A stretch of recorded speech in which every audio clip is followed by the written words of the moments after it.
মফস্বল শহরে থাকতে আসার পর থেকে তাজা মাছ থেকে নিজেকে কোনোভাবেই কন্ট্রোল করতে পারি না নতুন নতুন তরকারি রান্না করা থেকে। তো এবারও সেই তাজা কিছু কই মাছ, শিং মাছ আনা হয়েছিল, যেগুলো অনেক আগেই কেটে ধুয়ে রাখা হয়েছে এবং সেটাই আজকে রান্না করার প্ল্যান। তো সকালের শুরুতেই প্ল্যান করে নিতে হয় দিনটা কিভাবে কাটাবো, কি রান্না করব। তো যেদিন একটু ব্যস্ততা থাকে সেদিন সকালে আমি এভাবে ময়দার গোলা দিয়ে পরোটা বানাই এবং এই পরোটাগুলো বাইরে থেকে খুব ক্রিস্পি এবং ভিতরে খুবই সফট হয়, অনেকটা চাপটির মতো।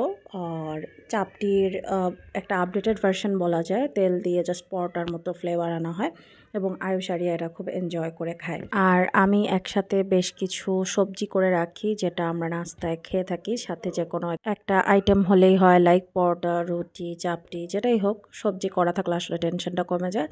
আর আয়ুষের মাস্ট হ্যাভ ডিম পোচ, এটা ওর লাগবেই সকালে। এবং আরিয়া শুধু পরোটা খেতে পছন্দ করে, ও অনেক সময় লাগিয়ে দুইটা পরোটা একটা পরোটা খেয়ে থাকে সকাল থেকে সেই দুপুর 12টা পর্যন্ত। তো এই তো আমি আমার নাস্তা নিয়ে নিলাম এবং নাস্তা শেষ করে আমরা 2 কাপ দুধ চা নিয়ে বসি। আমরা এক এক দিন এক এক রকম চা খাই, কখনো রং চা খাই, কখনো দুধ চা খাই।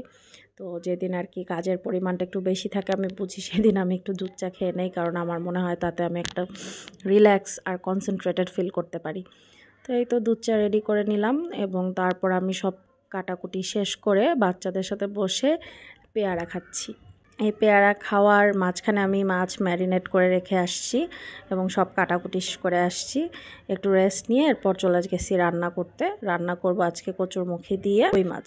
গোপালগঞ্জে বিয়ে হওয়ার পর থেকে আমার কেন যেন কই মাছ খুব ফেভারিট হয়ে গেছে। আমি কই মাছ দিয়ে যে কোনো তরকারি দিয়ে রান্না করা খাবার খুব পছন্দ করি। এর আগে আমার কাছে কই মাছ খেতে ভালো লাগতো না, কারণ দেশি কই মাছ পাওয়া খুব টাফ। চাষের কই মাছগুলো বিশ্রী গন্ধ হয়, যেগুলো আমার একদমই ভালো লাগে না। তো দেশি কই মাছ ছোটো হোক, বড় হোক, মাঝারি হোক, যে কোনো সাইজ হোক আমার খেতে ভালো লাগে। কই মাছ শাকে ভর্তা দিয়ে খেতেও আমার অসাধারণ লাগে। তো যাই হোক, এত শাক ছিল না, তাই কচুরমুখী দিয়েই ঝোল রান্না করব। আর সেজন্য কই মাছগুলোকে প্রথমে ভেজে উঠিয়ে রাখলাম এবং এরপর অল্প কিছু পেঁয়াজ, কাঁচামরিচ, হলুদ, জিরা, নর্মালি যেসব মশলা লাগে সব মশলা দিয়ে আমি কচুরমুখীটাকে ভালো মতো কষিয়ে নিচ্ছিলাম। আমার শাশুড়ি যদি এই তরকারিটা রান্না করে, আমি শিওর আপনি সেই তরকারি দিয়ে চোখ বুজে 2 প্লেট ভাত খেয়ে নেবেন। আমার শাশুড়ি এই পেঁয়াজটা ভাজার পর উঠিয়ে রেখে রান্নার শেষে ভাজা জিরার সাথে বেটে ঝোলে দিয়ে দিবে, সেই ঝোল দিয়েই 1 প্লেট ভাত খেয়ে নেওয়া যায়। কিন্তু আমার পক্ষে সেই বাটাবাটি করা তো সবসময় সম্ভব হয় না।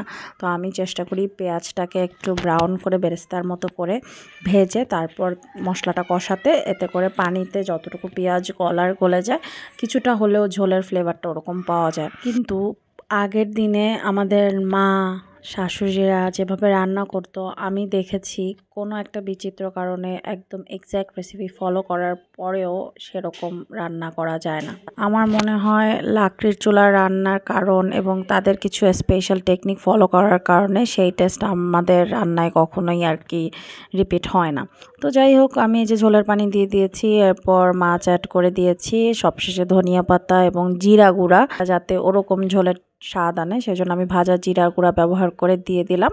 আর এই তো রান্না বান্না শেষ, দুপুরে খাওয়া দাওয়া করব। তো রোজার আগে এই ছিল আজকের মতো লাস্ট ভ্লগ। আশা করি আপনাদের ভালো লেগেছে। ভালো লাগলে কমেন্টে জানাবেন। Last of all, thanks for watching.